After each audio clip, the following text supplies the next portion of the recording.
with our bodybuilder ass on.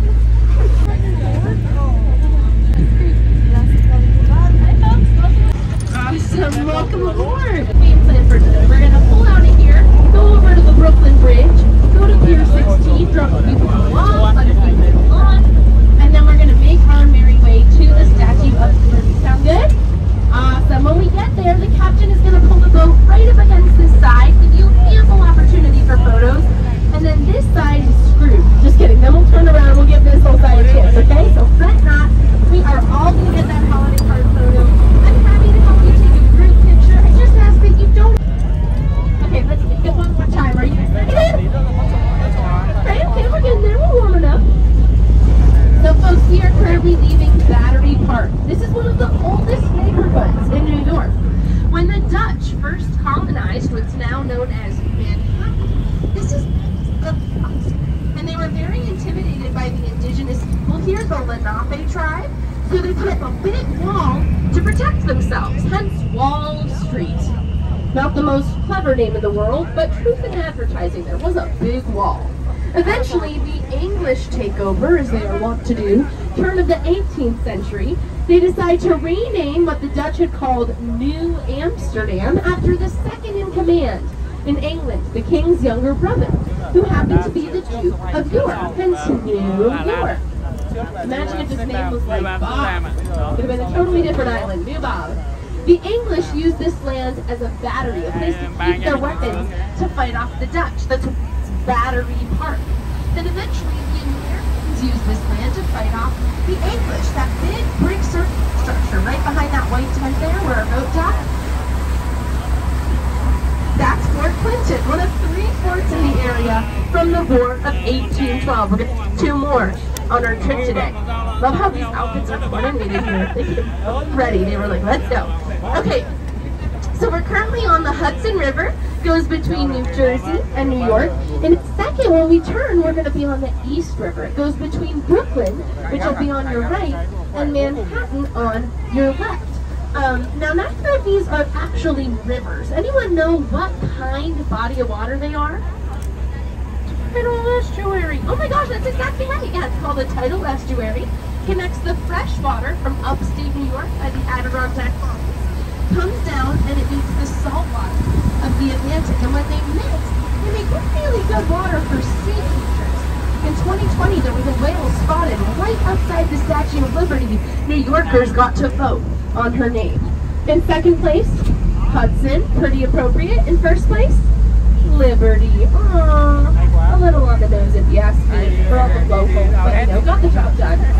Did I look up, do whales have noses for the sake of making a dad joke? I did, because I'm a tour guide who cares. Alright, so folks, if you look between the silver and black skyscrapers on your left, you're going to see there's a little brick building wedged in between. I say little, but by any other standards, it's a mansion. It's just so dwarfed by those skyscrapers behind it, right? So you're going to see a brick building with white columns and then a white tower with a gold cross in it. That is the Watson House, oldest building in Manhattan. Get this, it was built in 1793, so it's basically as old as America itself. And I love this building because you're going to see when we get a better view, it looks pretty funny juxtaposed against the city behind it. But you know, that's what all of New York would have looked like. So it really reminds me of just how much the city has changed and continues to change. You see it there? You see, if there's one thing consistent about New York, it's that it's always changing. Right? That if you live here, you go on vacation for 2 weeks, you come back, your neighborhood looks completely different. So it's important to have a strong relationship with your bodega guy for the consistency. Folks, we've got 2 ferry houses on your left. Ferry, F-E-R-R-Y, not the magic kind. The little girl was really confused last week. She's like, ferries aren't real. I said, homophones are. Anyways, the one with that big orange boat, that's for the Staten Island Ferry. And then on the right with the arches is for the Governor's Island Ferry. Fun fact, literally this time an hour ago, last tour, that entire Governor's Island Ferry was on fire. But they dealt with it very quickly, so go them. It was an exciting tour. Anywho, they say that Staten Island Ferry is a great way to get married on a budget, because it lets you off right at the municipal building in Manhattan. So go get your marriage certified, hop on that Staten Island Ferry, which allows booze, toast with some champagne, done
of the East River.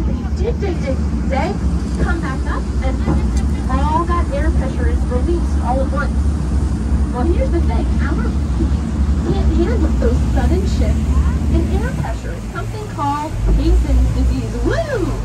It's the boat, all right. Just wanted to make sure everyone remembered it was a boat. We're like, oh, kind of. So it's called Payson's disease. It's also known as the bends. It happens a lot of times. 1859 to 1883. Ooh, there's that shade. 100 construction workers. Over 100 construction workers had to leave the job because they were made so debilitatingly ill from going up and down in those big metal boxes. 3 of them actually died from it. There's that famous Brooklyn carousel on your right, by the way, sitting in that big glass box. Okay, so John Roebling, mastermind behind this whole thing, could even begin. Because get this, he's standing on the shore of Manhattan.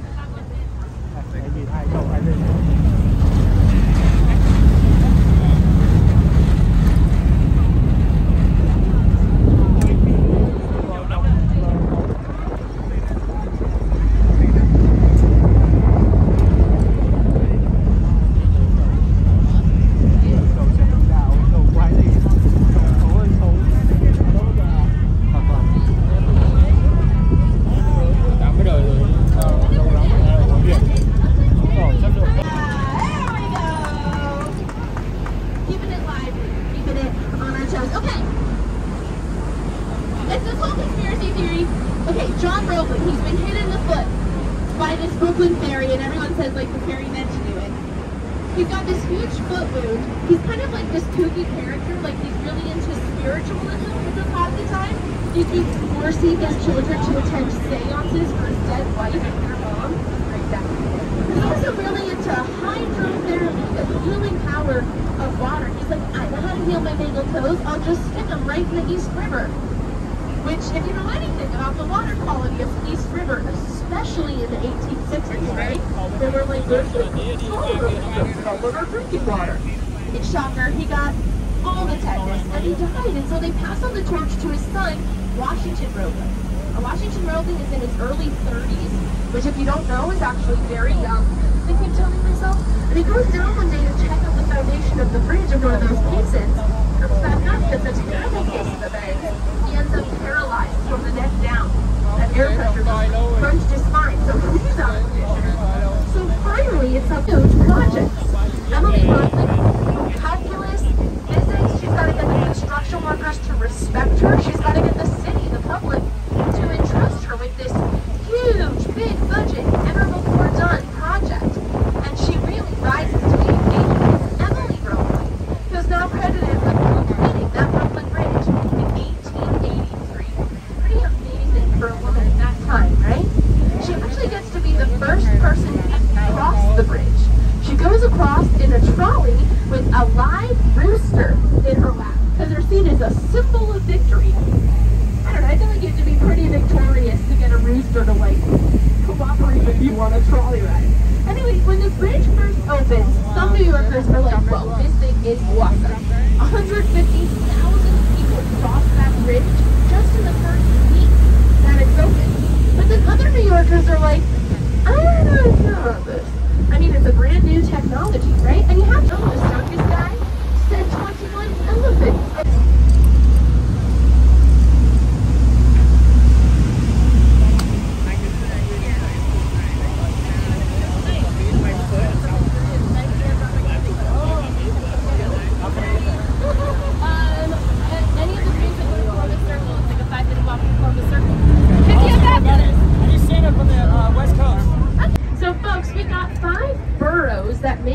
New York City, right? When someone says they're visiting New York City, they probably mean Manhattan, right behind me here. But they could also mean Brooklyn, right across the East River. They could mean Staten Island, where we saw that big orange boat heading. They could mean Queens, kind of to the north of Brooklyn, to the east of Manhattan. Great little residential borough. It's where Peter Parker's from, Spider-Man. It's where my boyfriend lives, and as of yesterday, where I live. We just moved in. I know, my stuff is just everywhere, guys. You're like, wow, she didn't brush her hair today. I don't know where the brush is. I don't know where the brush is. Okay.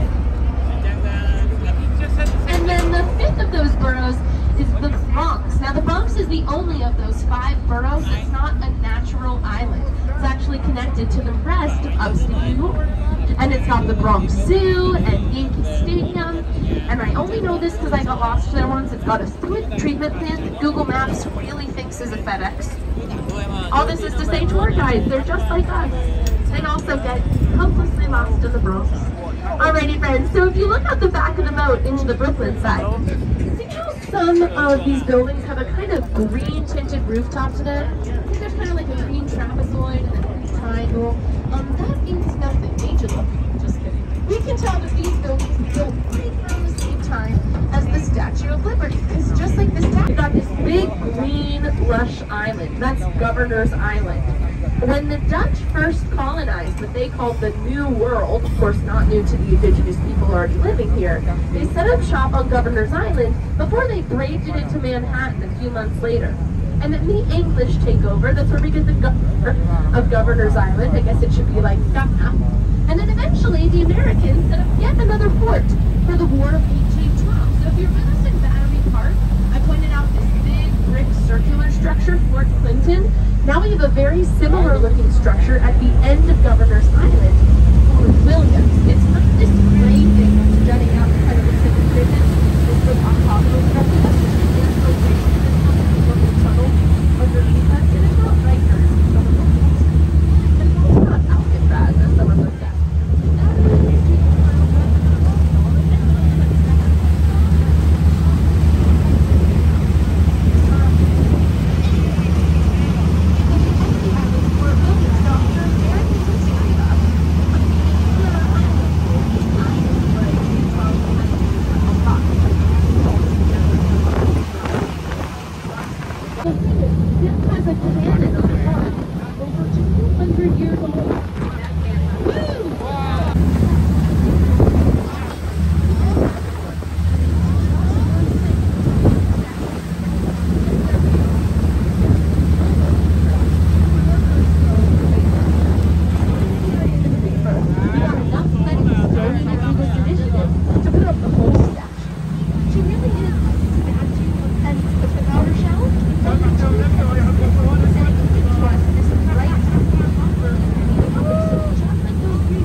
Wrote that poem that's on the pedestal, New worker, and she was Jewish American. So part of what it was, and this would often split up families. Imagine one parent has to stay, one has to sail all the way back to the home country. And then even if you made it past that screening, life in New York wasn't exactly easy, right? 1870s to World War I is the second industrial revolution. We make these huge advancements in electrical technology, and it gives birth to a lot of factories. So with that factory life comes a big group of immigrants to work in those factories. But it wasn't a glamorous workplace, right? They're called shops because a lot of them work with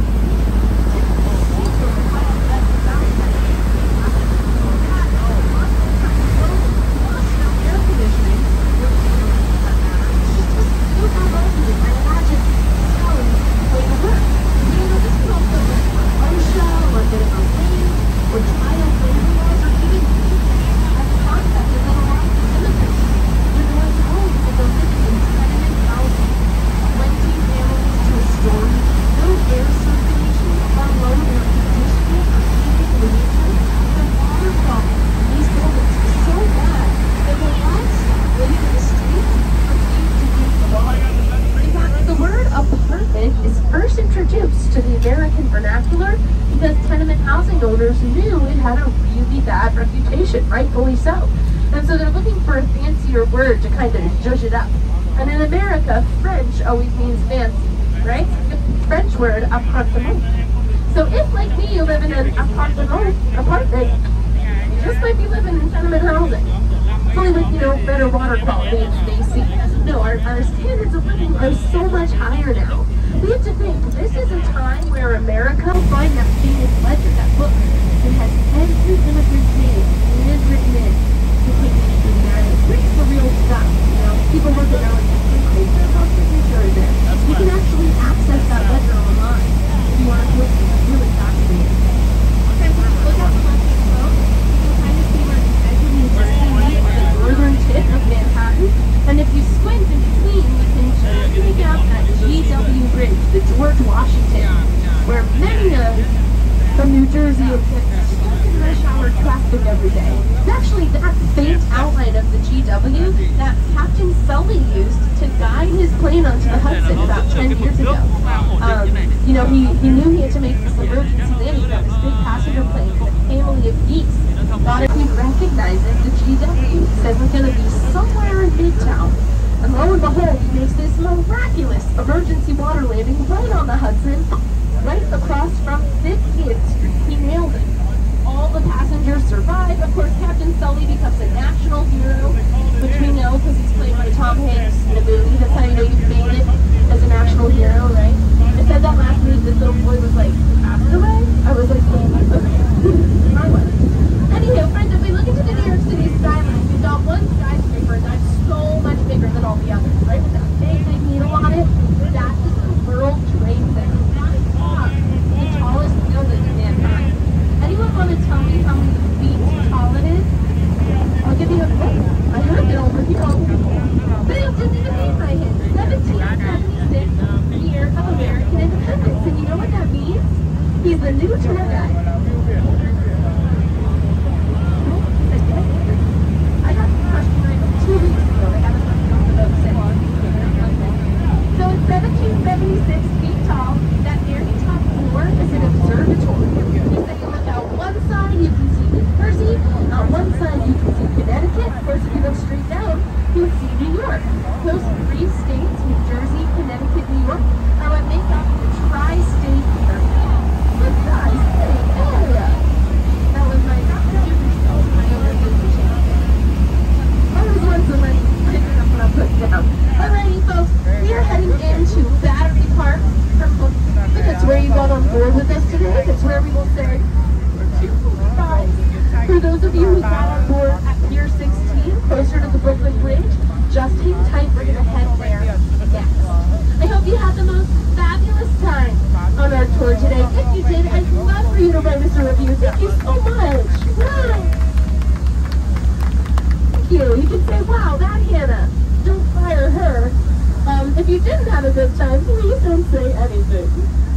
Okay, I'll be downstairs. Feel free to come down at any time, ask any questions you may have, get some air conditioning. Folks, cash and Venmo tips are not required, but promo code on my kids are downstairs. And I do split everything I get with the captain and with all the other crew members. All right, thank you so much. Have a great rest of your day and enjoy New York City.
World Trade Center.